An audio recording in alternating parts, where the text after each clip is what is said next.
The phone rang at exactly 3:07 a.m. I woke up in a cold sweat, the air in my bedroom unnaturally still. My breath came in short gasps as I turned to my nightstand, where my phone vibrated violently against the wooden surface. The screen glowed in the dark, illuminating the name that made my stomach turn to ice. Mom. For a moment, I couldn't move. My limbs felt like lead, my pulse hammering in my ears. My mother had been dead for 5 years. I buried her with my own hands. I saw her in the coffin. I touched her cold, lifeless skin. Yet her name was right there, flickering on my screen. The ringing stopped. A second later, my voicemail notification dinged. My fingers trembled as I picked up the phone, dread sinking its claws into my chest. One new message. I hesitated, but some dark, intrusive force compelled me to press play. At first, all I heard was static. Then faint breathing, slow, rattling inhalations, like someone struggling to pull air into their decayed lungs. My stomach churned. Then I heard it. A whisper barely audible but unmistakable. My mother's voice. "Why did you forget me?" A high-pitched ringing filled my ears and my vision blurred. I dropped the phone, my entire body locking up with terror. This wasn't real. It couldn't be. My mother was gone. I had mourned her. I had grieved. But the voice on the phone knew me. My phone buzzed again. A new text message? My hands shook as I lifted it, my breath catching in my throat. "Come find me. The words made my skin crawl, but it was the location beneath the text that made my blood turn to ice. Forest Hill Cemetery, where my mother was buried. The phone slipped from my grip, clattering onto the floor. My entire body screamed at me to ignore it, to go back to bed, to pretend this never happened. But deep inside, I already knew the truth. I had to go. And something was waiting for me. Something that wasn't my mother. Part 2, the drive to Forest Hill Cemetery was suffocatingly silent.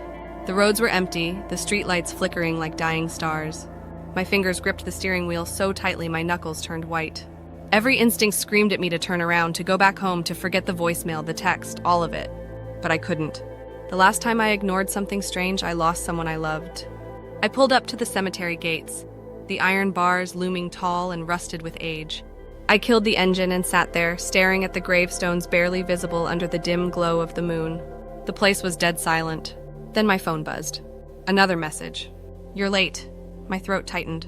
I glanced at the cemetery entrance, my mother's headstone somewhere beyond the twisted rows of tombstones and gnarled trees. A shadow moved near the graves.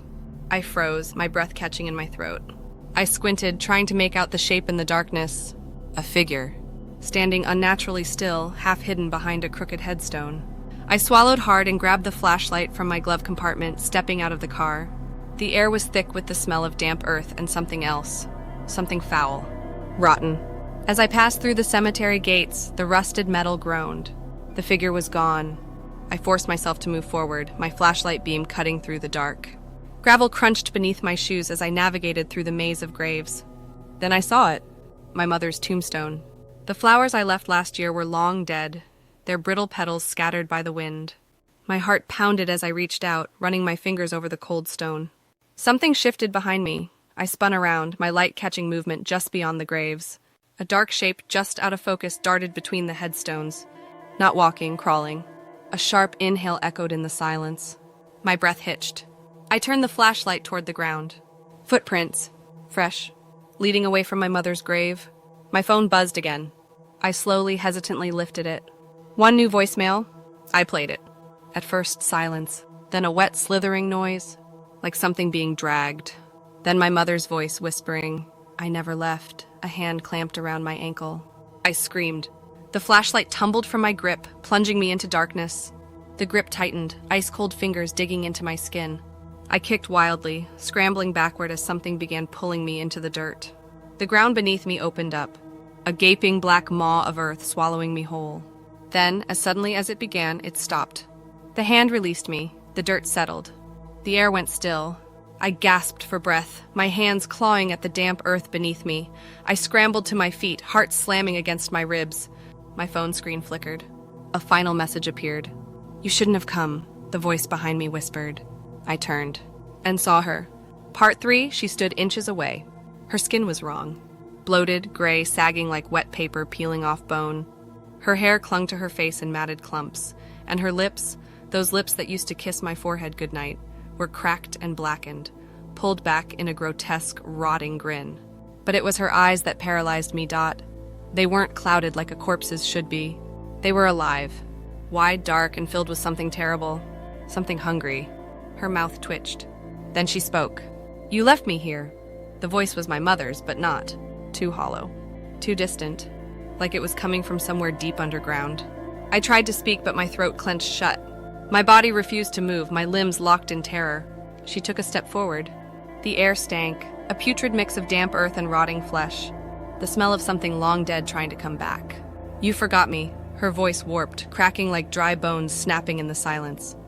I finally found my voice. "No," I choked out. "You died. I buried you. I didn't." She lunged.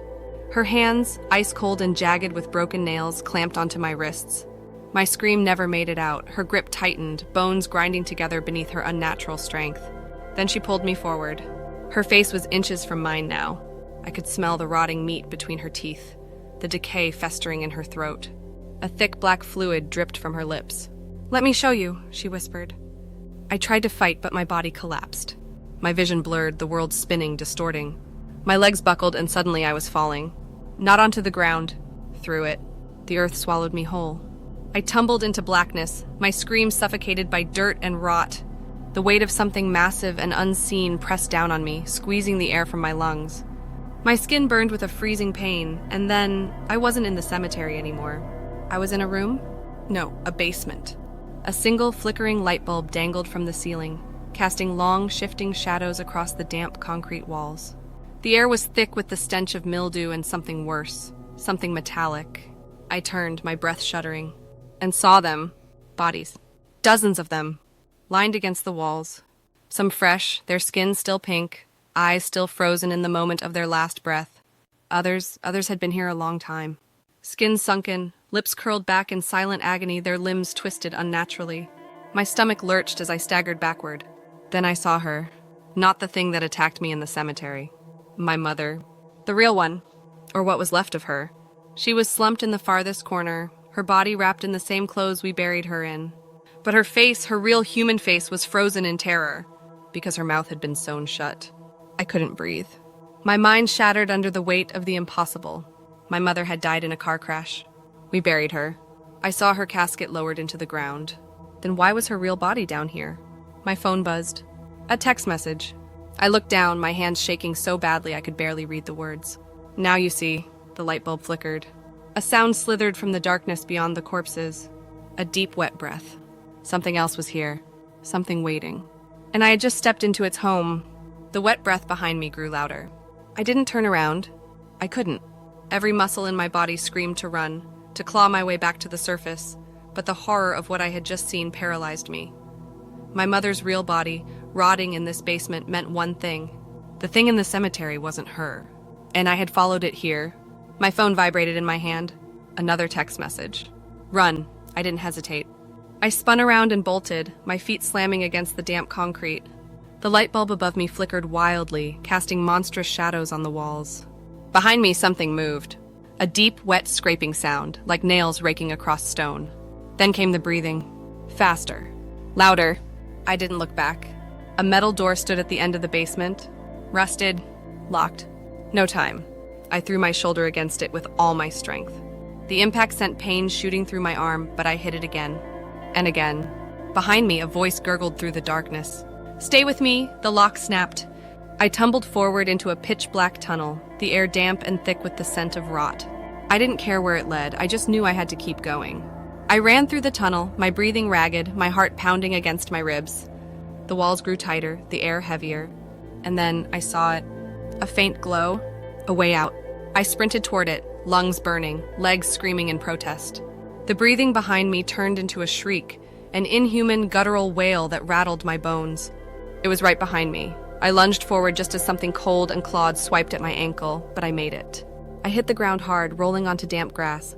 The scent of the cemetery filled my lungs. I was back. The cemetery was silent. The night sky stretched above me, the stars scattered like tiny pinpricks of light. The tunnel behind me was gone, as if it had never been there. I gasped for air, my body shaking uncontrollably. Then slowly I pulled out my phone. One final text message. "It's over, you're safe now." I stared at it, my mind reeling. Who had been texting me? How did they know? And then I saw the sender. Mom. Tears blurred my vision. I didn't understand what had happened, what the creature was, or why it had led me there, but I knew one thing. My mother saved me. Somewhere, her real spirit had been watching, and she had warned me. I stood up, staring at her gravestone one last time. The wind whispered through the trees, carrying something soft and familiar. A voice. I never left. A warmth filled my chest. Not fear, not dread. Peace. The nightmare was over, and I knew deep down that she was finally free. The end.